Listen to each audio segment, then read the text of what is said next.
அஸ்ஸலாமு வரஹ்மத்துல்லாஹி வபரகாத்துஹு. இந்த ரமலான் மாதம் முடிய போகிற இந்த ரமலான் மாதத்தில் நாங்கள் எங்களால் ஒரு சின்ன சதக்கா செஞ்சால் கூட அது பல மடங்கு நன்மையை தார அது எல்லாருக்கும் தெரியும். இந்த வகையில் இன்னைக்கு காலையில் ஒரு வீடியோ எட் பண்ணிக்கு இந்த ஃபேமிலி கொஞ்சம் இந்த ரொம்ப கஷ்டம் அப்படின்னு சொன்னால் அந்த வீடியோ டீட்டெயில்ஸை நான் போட்டு தான் நினச்சது. அந்த அவங்களோட ஒரு பள்ளி அஃபிஷியல் லெட்டரையும் நான் வீடியோவில் மென்ஷன் பண்ணி தான் நினச்சது. கட்டாயம் பாருங்க, பார்த்து இன்ஷா அல்லாஹ் அவங்களால ஏண்டிய ஒரு சின்ன சதக்கா கூட செஞ்சு இன்ஷா அல்லாஹ் கடைசி 10 சரி நன்மையை தேடிக்கொள்ளும் இன்ஷா அல்லாஹ். மற்றது நான் பெய்தெடுக்க வேண்டிய வீடியோன்னு தான், ஆனால் எனக்கு பெய்தெடுக்கிறதுக்கான வசதி அமையலை, எனக்கு டைம் இல்லை. அதனால தான் நான் அவங்கள்ட்ட அங்கே ஒருத்தட்ட செல்லி வீடியோ எடுத்து பள்ளி லெட்டரையும் போட்டு தான் நிற்கிறேன் இன்ஷா அல்லாஹ். அவங்களால வேண்டிய ஒரு சதக்காவை சின்ன சதக்காவை செஞ்சு இன்ஷா அல்லாஹ் அவங்களுக்கு உதவுங்க இன்ஷா அல்லாஹ். அஸ்ஸலாமு அலைக்கும் வரஹ்மத்துல்லாஹி வபரகாத்துஹு. அல்ஹம்துலில்லாஹி ரப்பில் ஆலமீன் வஸ்ஸலாத்து வஸ்ஸலாமு அலா முஹம்மதின் வ அலா ஆலிஹி வஸஹ்பிஹி அஜ்மஈன். அம்மா பஅத். அல்லாஹ்வை புகழ்ந்தவனாக இந்த புனிதமான ரமலானுடைய மாதத்திலே நோன்பு நோட்டவர்களாக நாம் இந்த இடத்தில் இருக்கின்றோம். உண்மையிலே நாமுடைய பிரபலமாக கொண்ட சகோதரர் ரிஸ்வி அவர்களும் அதே போன்று அவர்கள் மனைவி அவர்களும் கிட்டத்தட்ட ஒரு கல்யாணம் 29 கிட்டத்தட்ட 30 வருடங்களாக அவர்கள் இந்த இடத்தில் வாழ்ந்து கொண்டிருக்கின்றார்கள். உண்மையிலே அவர்கள் அல்லாஹுடைய ஏற்பாடு. அவருடைய மூத்த புதல்வி முதலாவதான ஆரம்ப குழந்தை மூத்த புதல்வி அவர் பிறப்பு முதலே அவர் நோய்வாய்ப்புக்கு உட்பட்டு அவருடைய இயலாமை, அவருக்கு நடக்க முடியாது, அதே போன்று பேச முடியாது, அதே போன்று அவருடைய கைகால்கள் ஒழுங்காக இயக்க முடியாது. இவ்வாறு படுத்த நிலையிலே தான் காலாகாலம் அவருடைய வயது சென்று கொண்டிருக்கின்றது.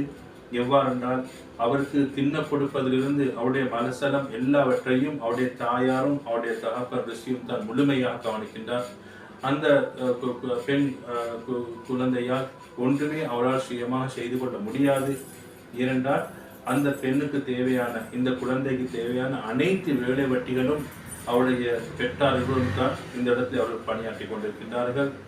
மொத்தமாக கூறப்போனால் அவர்கள் இந்த குழந்தையை இவ்வளவு காலம் வாழ்ந்து வருகின்ற பொழுதும் சரியான சிரமத்துக்கு உட்பட்டு கொண்டிருக்கின்றார்கள். அந்த குழந்தை அவருடைய அன்றாட தேவைக்காக மலதனங்கள் கழிக்கின்ற பொழுதும் தேவையான பம்பஸுகள், அதே போன்று அந்த குழந்தை ஏற்கனவே இவ்வாறான இயலாமை அங்கவீனத்துக்கு உட்பட்ட பிறகு அதுக்கு தேவையான மருத்துவ வசதிகள் எடுப்பதற்கும் சரியான சிரமங்கள் உள்ளாகின்றார்கள். அதே போன்று இந்த பெண் குழந்தைக்கு அடிக்கடி ஃபிட் என்று சொல்லக்கூடிய நோய்வாய்ப்பட்டும் இருக்கின்றார். அதுக்கு தேவையான மருந்து என பல விடயத்திலும் அவர்கள் சிரமப்பட்டு கொண்டுதான் அந்த குழந்தையுடைய தேவை செய்து கொண்டிருக்கின்றார்கள். அதே போன்று இந்த குழந்தை இப்போ அண்மை காலமாக மருத்துவமனையிலே அங்கே அனுமதிக்கப்பட்ட பிறகு அங்கிருந்து பார்த்து கொள்ள முடியாமல் திரும்பவும் பிரைவேட் தனியார் மருத்துவமனைக்கு சென்று அங்கே இவரிடம் இருந்த காசுகளை கொடுத்துத்தான், இன்னும் இவருடைய இருந்த காசுகளை கொடுத்துத்தான் குழந்தையை பார்த்து கொண்டிருக்கின்றார்கள். இவ்வாறு பல தடவைகள் சிரமத்துக்குள்ளாய்த்தான் இந்த குழந்தை அவர்கள் வளர்த்து கொண்டு வருகின்றார்கள். அதே போன்று இவர்களை பற்றி கூறப்போனால் இந்த குழந்தையுடைய கிருஷ்ணான்னு சொல்லக்கூடிய இந்த குழந்தையின் வாப்பாவாகிய ரிஸ்வி அவர்கள் ஒரு சிறிய ஒரு கடையை வைத்துத்தான் அன்றாட வாழ்க்கையை ஓட்டுக் கொண்டிருக்கின்றார்.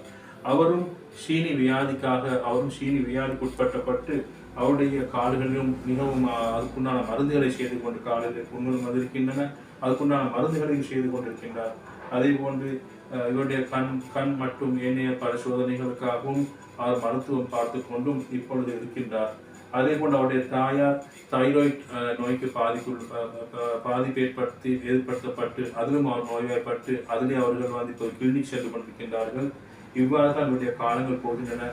இந்த ரமலானுடைய காலத்திலே இவர்கள் இதனை முன்வைக்க காரணம் உங்களுக்கு தெரியும். ரமலான் காலத்திலே சதக்காக்கள் தர்மங்கள் கொடுப்பது மிகவும் நன்மை தரக்கூடிய விடயத்தால் வசதி படைத்தவர்கள் அந்த காலத்திலே அதிகமான சதக்காக்கள் கொடுக்கின்றார்கள் என்ற அடிப்படையிலே தான் நாங்கள் இந்த விடயத்தை நாங்கள் முன்வைக்கின்றோம். அதே போன்று முக்கியமாக இந்த காலத்தை நாங்கள் வைக்க இன்னொரு காரணம் என்னவென்றால், மழை காலம் வருகின்ற பொழுது இவர்களுடைய இருக்கின்ற வீட்டுக்கு முன்னால் ஒரு சிறியோரு ஓடை ஓடிக்கொண்டிருக்கின்றது. அந்த ஓடையிலே நீர் தடை ஏற்பட்டு வெள்ளப்பெருக்கு ஏற்பட்டு இப்பொழுது நீங்கள் பார்த்து கொண்டிருக்கின்ற வீட்டுக்கு இவருடைய தோல் பட்டைக்கு மேலால் தண்ணி சென்றுவிடும். அப்பொழுது இந்த குழந்தையை இந்த இடத்தை வைக்க முடியாமல் சிரமப்பட்டு ஏனைய வீடுகளிலே ஏனியோட சகோதரி வீடுகளிலே தான் கொண்டு போய் அந்த இடத்துல வைத்துவிட்டு வெள்ளம் வற்றிய பிறகுதான் திரும்பவும் வீட்டுக்கு வந்து அவர்கள் குடியமர்வார்கள். அப்பொழுது வீடு முற்றாக நாசம் அடைந்திருக்கும். அதே போல் வியாபாரம் செய்கின்ற வியாபாரம் நாசம் அடைந்தது. இவ்வாறு பல பிரச்சனைக்கு முகம் கொடுத்து கொண்டுதான் இவ்வளவு காலம் இவருடைய வாழ்க்கை ஓடிக்கொண்டிருக்கின்றது. எனவே இவர்கள் உங்களிடத்திலே தயவாக கேட்டுக்கொள்வது, இந்த ரமதானுடைய சதகா ஜக்காத்துகளை இவர்களுக்கு தந்து, இவர்களுக்கு அதன் மூலம் உங்களால் முடிந்த அளவு உதவிகளை இவர்களுக்கு தந்து, அதன் மூலம் இவருடைய அன்றாட தேவைகளை, முக்கியமான இந்த பெண், இந்த ரிஷ்தா என்று சொல்லக்கூடிய இந்த பெண்ணுடைய தேவைகளை நிவர்த்தி செய்வோம். அதே போல் இவனுடைய வாழ்க்கையிலே இவனுக்கு அந்த சிரமங்களை குறைத்துக் கொள்வதற்காகவும் உங்களது உதவிகளை எதிர்பார்த்து கொண்டிருக்கின்றார்கள். எனவே கட்டாயமாக உங்களுடைய உதவியை தந்துவதும் அவர்கள் கேட்டுக்கொள்கின்றார்கள். அதற்காக பள்ளியுடைய சிபாரிசுகள் எங்களுக்கு இருக்கின்றன. ஊரில் ஏனைய தனவதிகள் ஏனைய முக்கியமாக உதவி செய்யக்கூடியவருடைய சிபாரிசுகளுக்கு அடிப்படையிலே தான் நாங்கள் இந்த வீடியோவை உங்களுக்கு நாங்கள் பதிவேற்றம் செய்கின்றோம். எனவே அல்லாஹ்வுக்காக இந்த மாதத்திலே உங்களால் முடிந்த தர்மங்களை தந்துடுமாறு நாங்கள் கேட்டுக்கொள்கின்றோம். உங்களோட உதவிகள் தான் சொல்லிக்கலாம். உங்களால் வேண்டிய உதவிகள் அல்லாஹ்வுக்காக நீங்கள் தரம் செய்யுங்கள். பிள்ளைக்காக